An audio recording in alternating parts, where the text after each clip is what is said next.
सबसे पहले वक्ता के रूप में राजकीय कॉलेज पनारसा मंडी हिमाचल प्रदेश के प्राचार्य डॉक्टर उसेम लता जी को आमंत्रित करता हूं। आप बहस नाट्य एवं कला मंच के संस्थापक भी हैं।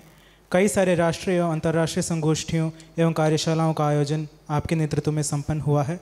साथ ही अनेक कविताएं और आलेख की रचना भी की है जो देश के प्रमुख पत्रिकाओं में प्रकाशित होकर आई हैं। आशा करते हैं कि आपकी वक्तव्य से हम लाभान्वित होंगे। आपका विषय है आदिवासी कविता, संघर्ष, विस्थापन और अस्मिता के सवाल। धन्यवाद। मैंने जो पत्र तैयार किया था उसमें आदिवासी लोगों के बारे में बार बार बात इतनी बार हो गई, तो मुझे लगा मुझे उससे हटकर थोड़ी और बात कहनी चाहिए। तो मैं हिमाचल के जिस क्षेत्र से संबंध रखती हूँ उसके भूगोल के बारे में थोड़ी सी जानकारी दे दूँ कि वहाँ 3 आदिवासी क्षेत्र हैं। जिस जगह से मैं आती हूँ उसके आसपास 3 जगह से, कुल्लू मनाली शायद आप लोगों ने नाम सुने हों, तो मैं कुल्लू मनाली से संबंध रखती हूँ और उसको तीनों तरफ से 3 आदिवासी एरिया से वो जुड़ा हुआ है, जिसमें एक शीत मरुस्थल कहा जाता है लाहौल स्पीति, दूसरा किन्नौर और तीसरा चंबा के अंतर्गत आने वाला पांगी और भरमौर का क्षेत्र। वहीं के एक आदिवासी कवि हैं गणेश भारद्वाज, जिनकी कविता के माध्यम से मैं आपको बताना चाहूँगी कि वहाँ का भूगोल कैसा है और वहाँ कैसी जलवायु और किस प्रकार लोग जीवन जीते हैं वहाँ। ये वो एरिया हैं जिसमें 6 महीने बर्फ़ रहती है और कोई वेजिटेशन नहीं होती। 6 महीने के लिए बिल्कुल बंद हो जाता है आवागमन, कोई कहीं आ जा नहीं सकता। ऐसे में कविता के माध्यम से गणेश गनी कहते हैं कि रात ढलने लगी है मगर हिमपात रुक नहीं रहा, घुप अंधेरे सन्नाटे में भी बर्फ़ के फाहे सावधान कर रहे हैं कि अभी हिमपात जारी रहेगा। बर्फ़ की 1.5 हाथ मोटी तह को आधा आधा करके हटाया जाए तो बात बनेगी, वरना देवदार से बने किराणों का थक कर चूर होना तय है। धुंधले मौसम की खासियत यह है कि पता नहीं चलता कौन सा पहर चल रहा है। बस लाल कलगी वाले मुर्गे की बांग बताती है कि सुबह हो गई। भूरी गाय जब रंभाती है और नटखट बछड़े जब बेचैनी पैदा करते हैं तो पता चलता है ये गोधूली का समय है। रात का क्या, वह तो स्वयं आ जाती है बताने चलकर। तो हिमालय है, तो हिमालय के साथ बर्फ़ अनिवार्य रूप से जुड़ी रहनी चाहिए। ये बात और है कि बर्फ़ धीरे धीरे अब खिसकती जा रही है, कम होती जा रही है। और जैसे मैंने आपको कहा कि वो जो एक एरिया जो इसका पूरे का पूरा 6 महीने तक बर्फ़ में डूबे रहने के कारण वहाँ कोई वनस्पति ज़्यादा नहीं रह पाती और बड़े विशाल पेड़ नहीं होते, छोटी छोटी झाड़ियाँ और कुछ समय के लिए हरियाली आती है। उसके बाद फिर से शीत मरुस्थल की जो स्थितियाँ हैं वो सामने रहती हैं। तो वहाँ बर्फ़ है, झरने हैं, पहाड़ हैं, देवदार हैं, नदियाँ हैं, तो जाहिर है योजनाएं भी आती हैं।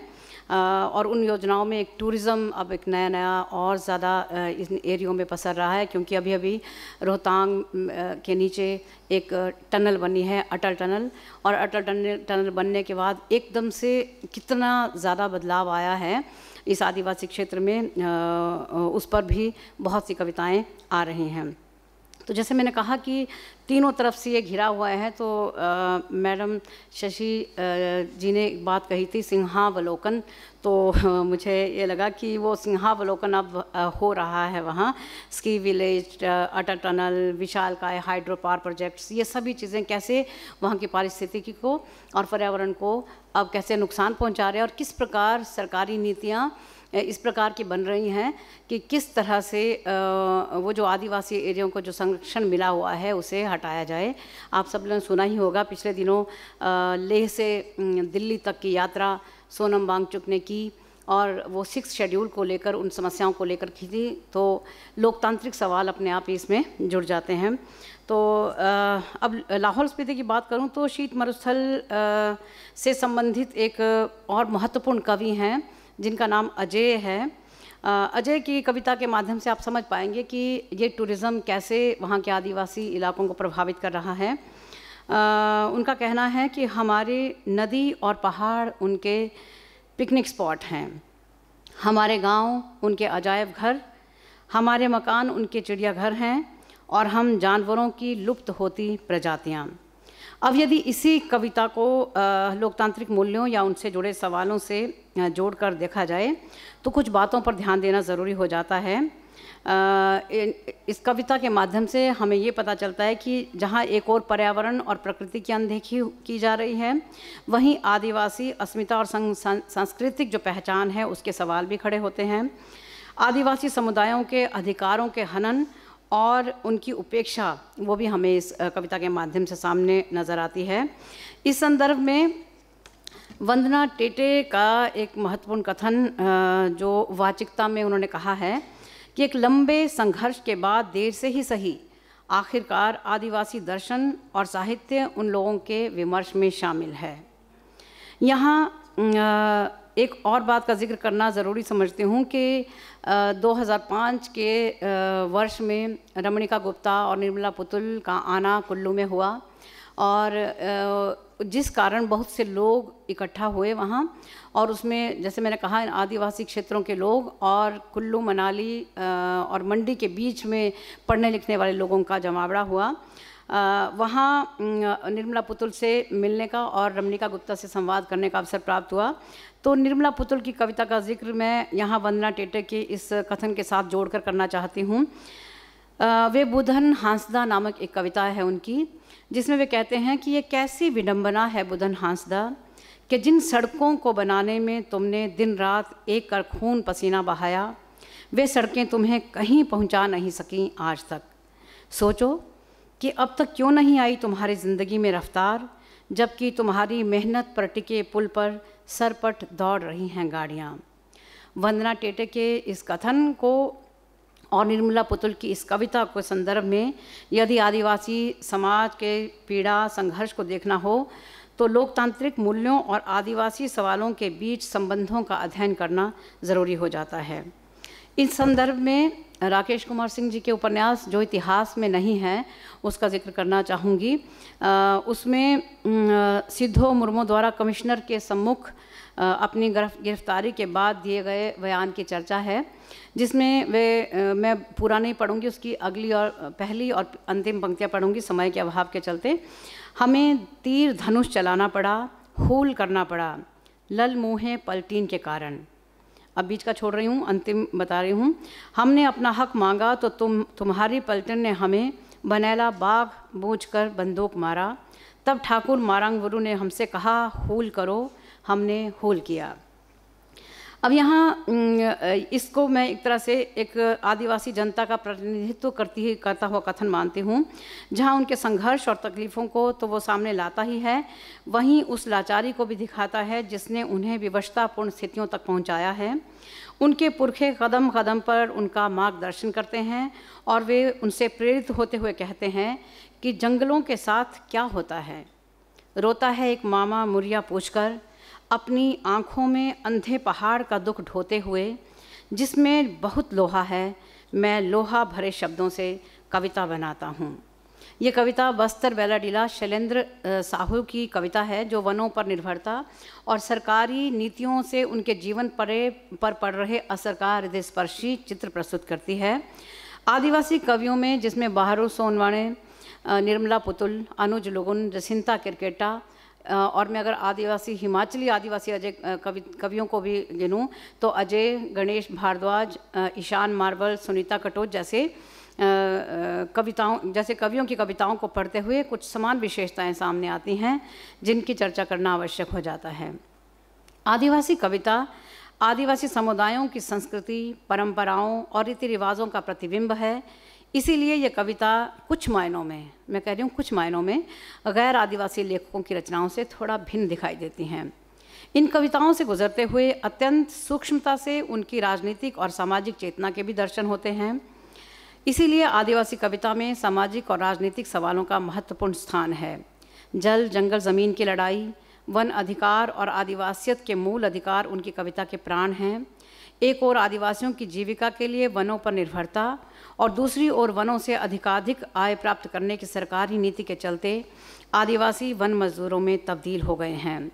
और यदि मैं हिमाचल की बात करूं तो वहाँ नदियों का शोषण जिस रूप में हो रहा है, और उन नदियों के शोषण के चलते जैसे बड़ी बड़ी परियोजनाएं जो वहाँ आ रही हैं वो किस प्रकार एकदम जो जैसे हम कहते हैं कि हमारा यंग माउंटेन है हिमालय, तो वो अभी वहन नहीं कर सकता इतनी बड़ी बड़ी परियोजनाओं को, और इसको हमेशा हाशिए पर धकेला जाता रहा।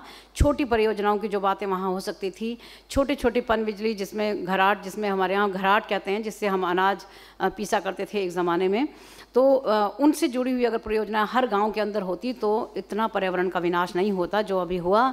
शायद आप लोगों को मालूम भी होगा कि पिछले 2023 में कितने बड़े लेवल पर वहाँ बाढ़ आई, और उसका कारण ये था कि एक तो बड़ी बड़ी परियोजनाएं जो हाइड्रो पावर प्रोजेक्ट्स की लगी, और दूसरे जो बड़े चौड़े राजमार्ग बनाए गए जिसकी ज़रूरत नहीं थी। असंख्य पेड़ काटे गए, इतने बड़े स्तर पर पेड़ काटे गए कि लगता नहीं कि आने वाले समय में कुछ बच पाएगा। तो अब मैं थोड़ा आगे चलते हुए कहूँगी कि बाज़ारों में जो वन उत्पादन की अब वे बिक्री नहीं कर सकते, जो वनों में उनको चीज़ें मिलती थी जो कर सकते थे, या वे अपने पशुओं को वहाँ चराने के लिए लेके जा सकते थे, उन सब के लिए उन्हें अब उन परियोजना वाले लोगों से परमिशन लेनी पड़ती है। तो जहाँ एक और इस बात को हम निर्मला पुतुल की कविता में देखते हैं, वहीं दूसरी तरफ हम अजय की रोहतांग टनल कविता में भी इसको देख सकते हैं। थोड़ा सा भी संवेदनशील होकर अगर हम देखें तो समझना कठिन नहीं है कि विकास के नाम पर शुरू होने वाली परियोजनाओं का आदिवासियों के जीवन पर कितना प्रतिकूल और अमानवीय असर होता है। ये सिर्फ आदिवासियों के जीवन पे नहीं, अल्टीमेटली हम सबके जीवन को प्रभावित करता है, और इन नीति निर्धारकों की असंवेदनशीलता और सूझबूझ की कमी के चलते इन बड़ी परियोजनाओं के दूरगामी परिणामों को भी नज़रअंदाज किया जाता है। मैं निर्मला पुतुल की एक कविता का उल्लेख करना चाहूँगी। हमारी म्यूराक्षी नदी का पानी नहर के रास्ते बंगाल जा रहा है, हम चुप हैं। हमारे जंगल की लकड़ियों से राजभवन, आवास और गेस्ट हाउस के लिए दरवाजे, खिड़कियां और राउंड टेबल बन रहे हैं, हम चुप हैं।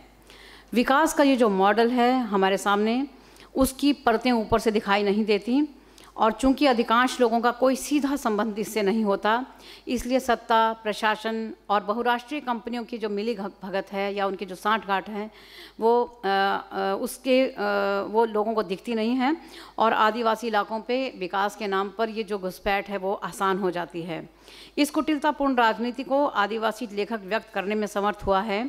लगभग सभी आदिवासी कवियों की कविता में इस चेतना के दर्शन होते हैं।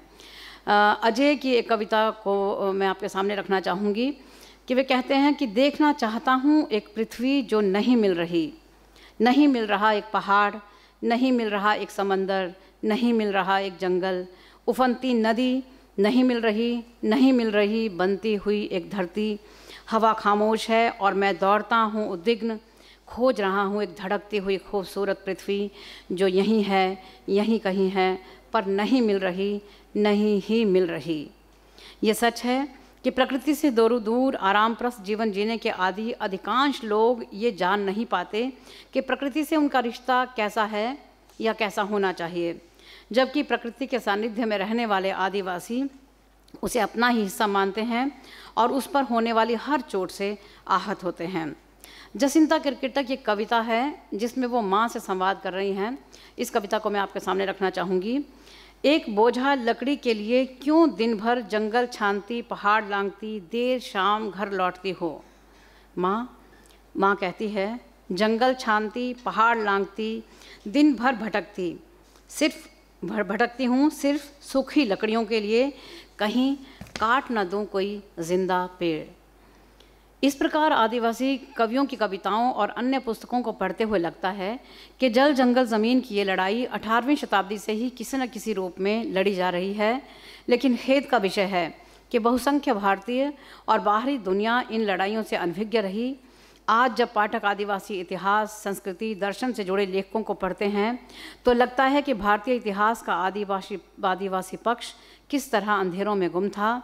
अब जबकि समाज में चेतना जगी है और वे अपने सवाल स्वयं उठाने लगे हैं, तो हैरत होती है कि इतनी समृद्ध संस्कृति और उसके प्रतिरोध का इतिहास हिंदी का पाठक कितनी देर से जान पा रहा है। इन संघर्षों से, दमन और अत्याचार की कहानियों से रूबरू होते आज के पाठक के सामने असंख्य सवाल खड़े हुए हैं। कहना न होगा कि आदिवासी कविता आदिवासी समुदायों की संस्कृति, परंपराओं और रीति रिवाजों का प्रतिबिंब है, जो लोकतांत्रिक सवालों के साथ तो जुड़े हुए हैं ही, साथ ही प्रकृति और पर्यावरण से भी जुड़ा हुआ मुद्दा का आदिवासी कविता के केंद्र में दिखाई देता है, पूरी जिम्मेदारी के साथ। उनकी चिंताओं में प्रकृति और पर्यावरण इतने गहरे रूप से जुड़े हुए हैं कि आदिवासी प्रकृति और पर्यावरण एक दूसरे के पर्याय प्रतीत होते हैं। यही कारण है कि ये कविताएं लोकतांत्रिक सवालों के साथ साथ पर्यावरण और प्रकृति की कविता भी हैं। इस संबंध में मैं राजेंद्र ठाकरे का एक लेख आदिवासी कविता एक आकलन को महत्वपूर्ण समझती हूँ, जिसमें वे लिखते हैं कि माहौल को आदिवासी कवियों के प्रतिनिधि काव्य संग्रह के रूप में देखना चाहिए। इस कविता का निर्माण आने वाले समय में एकता के लिए होने वाले निर्णायक युद्ध के लिए आवाहन और परिवर्तनोन्मुख बनाने के लिए ही हुआ है। प्रभु राजगढ़कर की कविता महाकाय शहर की चर्चा करते हुए वे नायक के माध्यम से कहते हैं कि मैं बोलना चाहता हूँ क्रांति की भाषा, पर यहाँ तो सूख कर डबरा बने वीरान पेट में कुछ भी नहीं बचा है, इसलिए मेरी क्रांति की भाषा का हो गया है गर्भपात।